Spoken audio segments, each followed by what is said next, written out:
नमस्कार। एक 6 वर्षीय बच्चा है, उसकी कुंडली हमारे सामने है। 12 मार्च सन 2015 शाम के 4:54 पर आपका जन्म हुआ है। आइए देखते हैं कुंडली में कौन से ग्रह कहाँ किस भाव में बैठे हैं और वो आपके लिए किस प्रकार से फायदेमंद हैं या नुकसान देने वाले हैं। आपकी कुंडली सिंह लगन की कुंडली है। सिंह लगन के मालिक सूर्य देव होते हैं। वहीं आपकी राशि वृश्चिक राशि है। चंद्रमा वृश्चिक राशि में बैठे हुए हैं, चौथे घर के अंदर। राशि के स्वामी मंगल हैं। लगन सूर्य का रॉयल साइन लगन, स्थिर लगन स्वभाव में स्थिरता देता है। अग्नि तत्व लगन है, इसलिए स्वभाव के अंदर थोड़ा सा क्रोध और अहंकार भी देखा जाता है। ऐसे लोगों को अपना सेल्फ रेस्पेक्ट बहुत ज़्यादा प्यारा होता है। मन से किसी का बुरा चाहने वाले नहीं होते हैं। दूसरे की हेल्प करने वाले ऐसे नेचर में देखे जाते हैं।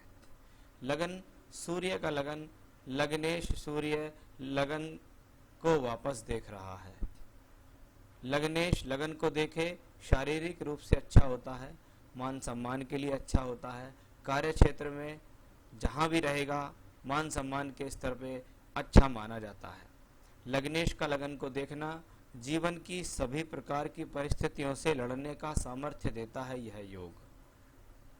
तो यह अपने आप में एक बहुत अच्छा योग मानता हूँ। जब जब जो ग्रह जिस भाव को दृष्टि दे और वह उसका अपना घर हो, तो कहते हैं व्यक्ति अपने घर में बैठा हो या अपने घर की तरफ देखता हो तो एक मजबूती होती है। हाँ, वह अपने घर का नुकसान नहीं होने देगा। तो लग्नेश लगन को देखे, व्यक्ति सामर्थ्यवान है। व्यक्ति अपने आप में इतना बेहतर है कि वह अपने जीवन को अपने आप से चलाने में सक्षम है, अपने बल पर जीवन में कुछ करने में सक्षम है। लग्नेश जब सप्तम में जाता है तो यह हवाई यात्रा, दूर स्थान की यात्रा, विदेश यात्रा आदि के लिए भी जाना जाता है। साथ में बुध बैठा है। बुध कौन है? दो धन भाव का मालिक है। 11वां घर जो कि उसके खुद के कमाए हुए पैसों का घर है। वहीं दूसरा घर जो कि परिवार से मिलने वाली संपत्ति है। यानी सूर्य आपका लगन, आपकी बॉडी जब धन योग बनाए बुध के साथ, ऐसे व्यक्ति की अच्छी पारिवारिक पृष्ठभूमि को दर्शाता है। यह स्थिति उसके परिवार से धन दिलाने वाली और खुद के बल पर भी धन दिलाने वाली होती है। यानी इसको हम कह सकते हैं कि यह व्यक्ति एक अच्छी पृष्ठभूमि से पैदा होने वाला व्यक्ति है। इसको परिवार से सुख मिलेगा। बात करते हैं शनि चंद्रमा के योग की। शास्त्र के अनुसार शनि और चंद्रमा किसी भी भाव में एक साथ बैठे हों और डिग्रिकली क्लोज हों तो यह विष योग होता है।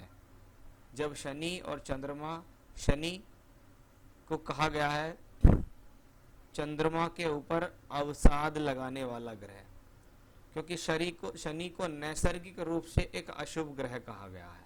शनि को नैसर्गिक रूप से एक एफर्ट्स कराने वाला, मेहनत कराने वाला ग्रह कहा गया है। जब वो चंद्रमा के साथ होता है तो चंद्रमा में होती है आपकी मानसिकता,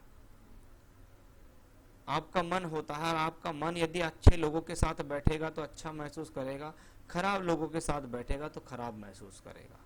शनि चंद्रमा का यह योग शास्त्र में विष योग देता है। यह एग्रेशन देता है, चिड़चिड़ाहट देता है। यह योग बहुत तेज गति से क्रोध आना, जिद्दी हो जाना भी इसी कॉम्बिनेशन से देखा जाता है। जब शनि और चंद्रमा जैसे ग्रह कुंडली के चौथे घर के अंदर बैठे हों, चंद्रमा द्वादश भाव का मालिक, शनि छठे का मालिक, तो यह घर से दूर भेज देता है। कभी कभी व्यक्ति को खुद के बल पर मकान बनाने में बहुत समय लग जाता है।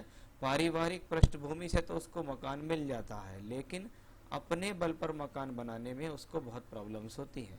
यही कॉम्बिनेशंस मानसिकता के हिसाब से भी अच्छा नहीं होता। जब छठे घर का मालिक चौथे घर के अंदर बैठा हुआ होता है तो यह योग अपनी दशा अंतरदशा में मानसिक तनाव देता है। यानी जीवन में कभी चंद्रमा की महादशा या शनि की महादशा आएगी या अंतरदशा आएगी तो ये आपको स्ट्रेस देगी, आपको तनाव देगी, टेंशन क्रिएट करेगी।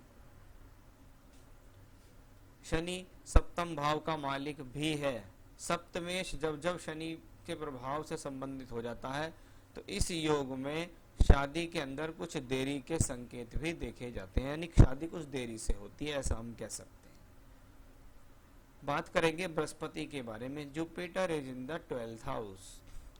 पंचम का मालिक जब द्वादश भाव में बैठे, पढ़ाई के लिए घर से दूर जाने का योग है, काम के लिए घर से दूर जाने का योग है।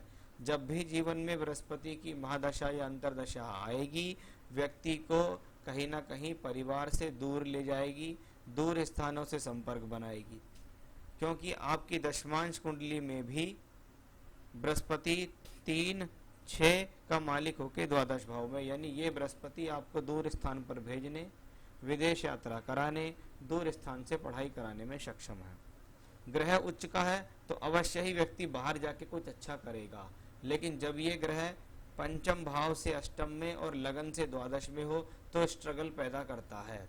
यह स्ट्रगल पहले एजुकेशन में देखा जाता है, उसके बाद यह स्ट्रगल संतान प्राप्ति में देखा जाता है।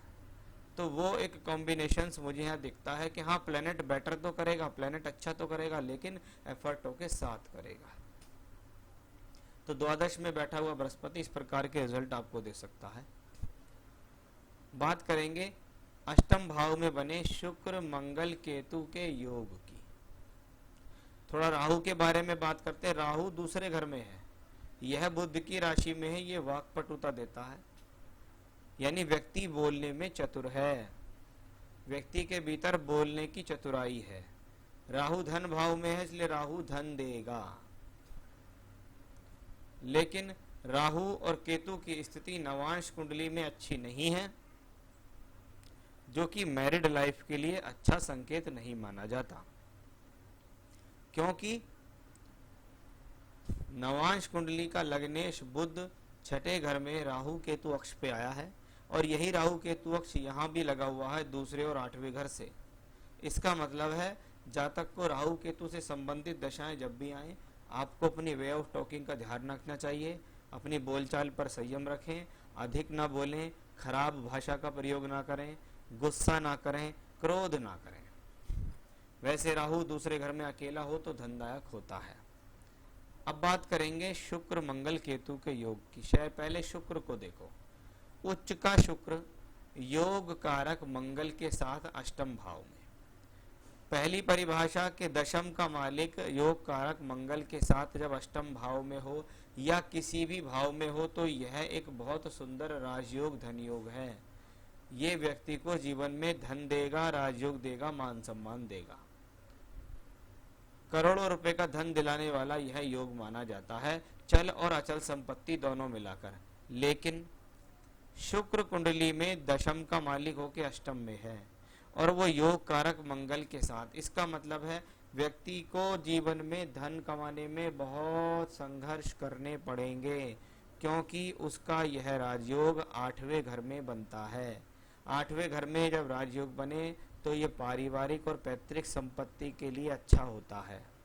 वहीं आठवें घर में बना यह राजयोग जीवन में खुद के बल पर संघर्षों के साथ सफलता देता है, क्योंकि मंगल भाग्य स्थान का मालिक है, शुक्र कर्म का मालिक है। दोनों अष्टम में भाग्य और कर्म को बनाने के लिए बहुत संघर्ष कर रहा है जातक, और जीवन में संघर्ष करके आगे बढ़ेगा, इसमें कोई संदेह नहीं है।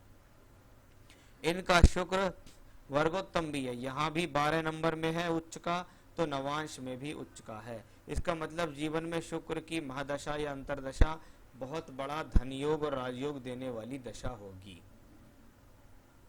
मंगल जब आठवें घर में हो तो मंगल दोष बनता है, साथ में केतु भी है, इसलिए यह मंगल दोष को बढ़ाएगा, कम नहीं करेगा, क्योंकि मंगल का केतु के साथ इन्वॉल्वमेंट किसी चीज के लिए इंक्रीज करने के लिए, बढ़ाने के लिए माना जाता है। यहाँ भी चौथे का मालिक अष्टम में अपने बल पर कुछ बड़ा बनाने, कुछ बड़ा करने, कुछ मकान प्रॉपर्टी आदि जोड़ने में समय लगाता है। ये तो थी कुंडली में बैठे हुए ग्रहों की स्थितियां। वर्तमान में बुध की महादशा चल रही है, 2 जुलाई 2021 से शुरू होगी, जुलाई 2038 तक चलेगी। 38 तक चलने का मतलब है जीवन के 23 साल तक बुध की महादशा रहेगी। बुध धन योग में है, सूर्य के साथ सप्तम भाव में। मैंने अभी बताया कि बुध की दशा धनदायक है, परिवार से धन, सुख, साधन, मान, सम्मान दिलाने वाली है। यह एजुकेशनली भी ठीक रहेगी, व्यक्ति की कैचिंग पावर को भी अच्छी दर्शाएगी। व्यक्ति के स्वास्थ्य को लेकर भी कोई बड़ी समस्या परेशानी नहीं दिखती है। तो वो एक योग यहाँ मुझे दिखाई दिया। तो बुध की दशा ओवरऑल अच्छी जाएगी। एजुकेशनली भी यह व्यक्ति जीवन में अच्छा करेगा, इसमें भी कोई संदेह नहीं है। तो भले ही एजुकेशन कुछ संघर्षों के साथ होगी, लेकिन अच्छी होगी।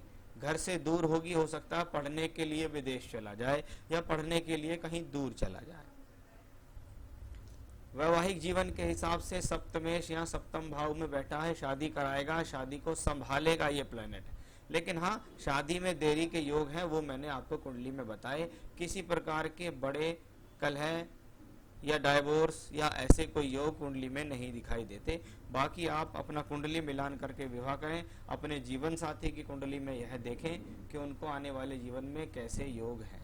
आपके हिसाब से तो मुझे कोई प्रॉब्लम दिखती नहीं, ना कोई पितृ दोष है, ना काल सर्प दोष है। हाँ, मंगल दोष है, मांगलिक लड़का मिले तो उससे शादी कीजिएगा, नहीं तो कुंडली मिलान करा के शादी कीजिएगा, क्योंकि जितनी भी दशाएं आगे आ रही हैं वह ठीक है। अभी क्या होगा, नवंबर 23 टू नवंबर 24 बुध की महादशा में केतु की अंतरदशा, केतु 8th हाउस में, यहाँ भी केतु 6th हाउस में, यानी उस दौरान हेल्थ का ध्यान रखना है, उस दौरान स्वास्थ्य का ध्यान रखना है, डॉक्टरी देखरेख में रखना है, बस। बाकी कोई बड़ी परेशानी तो नहीं है। लेकिन हाँ, उस दौरान मैं कह सकता हूँ कि बच्चे के स्वभाव में कुछ परिवर्तन होगा, बच्चे की हेल्थ में कुछ प्रॉब्लम होगी, कुछ एग्रेशन या चिड़चिड़ाहट बढ़ेगा। उस दौरान भगवान गणेश की पूजा करने या करवाने से बच्चे को ब्लेसिंग्स मिलेंगी, बच्चे को आशीर्वाद मिलेगा और वह संकटों से मुक्त हो जाएगा। तो यह था आपकी हॉरोस्कोप का एनालिसिस। अच्छा कुंडली है, जीवन में अच्छा राइज करेगा, अपने बल पर भी बहुत कुछ करेगा, परिवार से भी पाएगा। नमस्कार।